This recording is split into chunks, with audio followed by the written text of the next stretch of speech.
L'Éternel continue de conduire son peuple.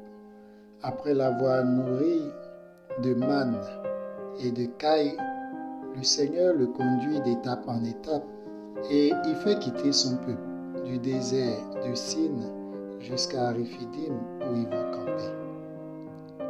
C'est vrai que l'Éternel continue de les nourrir de manne et de cailles, mais à Rephidim il n'y a pas d'eau.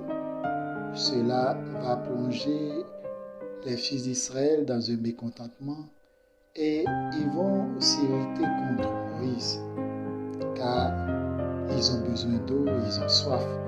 Comme les premiers instants où ils étaient sortis de la mer Rouge, ils vont encore récriminer contre Moïse. Moïse va crier au Seigneur et le Seigneur va lui donner des indications. Viens avec des anciens, passe devant, je me tiendrai sur le rocher à l'Horeb. Tu frapperas ce rocher à l'aide du bâton avec lequel tu as ouvert le fleuve et je ferai jaillir de l'eau. Ce sont ces consignes-là que Moïse va suivre et il y aura de l'eau en abondance que le peuple va boire. Seulement en ce lieu, un autre peuple, un peuple étranger, le peuple d'Amalek, va sortir pour livrer bataille contre les fils d'Israël. Alors, sur instruction de Moïse, Josué va désigner des combattants qui vont aller contre les fils d'Amalek, avec Josué à leur tête. Moïse, Aaron et Our vont rester au camp et Moïse va tenir levé le bâton de Dieu. Aaron et Our vont le soutenir. Tant que le bras de Moïse est levé, les fils d'Israël ont la victoire, mais quand le bras de Moïse baisse, c'est Amalek qui a le dessus. Soutenu par Aaron et Our, Moïse va maintenir son bras levé et au coucher du soleil, les fils d'Israël auront la victoire. Ce comportement des fils d'Israël a été selon la volonté du Seigneur. Et le Seigneur va tourner sa main contre les fils d'Amalek en demandant à Moïse de rédiger un mémorial qu'il va transmettre à Josué.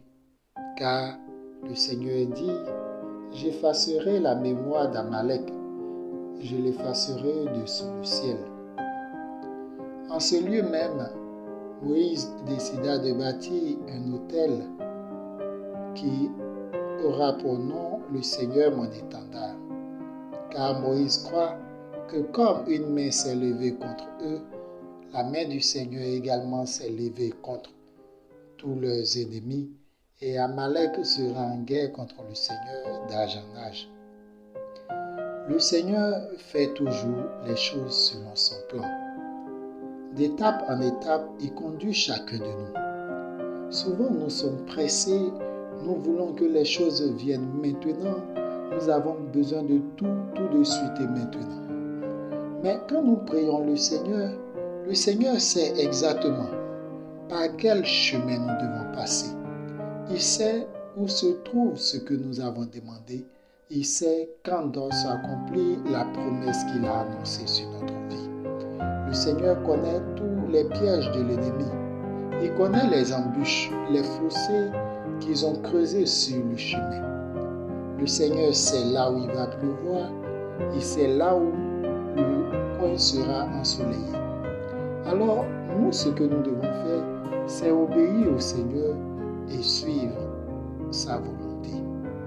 Lorsque nous respectons les lois et les commandements du Seigneur, il est évident que malgré les persécutions, nous aurons toujours la victoire.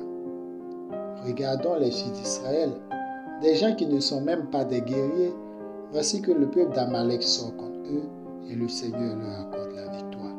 Ils n'avaient pas d'eau, le Seigneur a fait jaillir de l'eau du rocher. Qu'est-ce que le Seigneur ne peut pas faire pour nous? Il peut nous donner toutes les victoires face à toutes les guerres, toutes les batailles, tous les combats que nous menons. Le Seigneur peut réaliser l'impossible pour nous. Mais est-ce que nous sommes prêts à témoigner de notre foi pour le Seigneur? Est-ce que nous avons confiance en lui? Est-ce que nous allons lui obéir? tel est le problème que nous rencontrons. Que le Seigneur lui-même nous aide à faire sa volonté, à respecter ses lois et ses commandements, à tourner nos cœurs vers lui au nom de Jésus.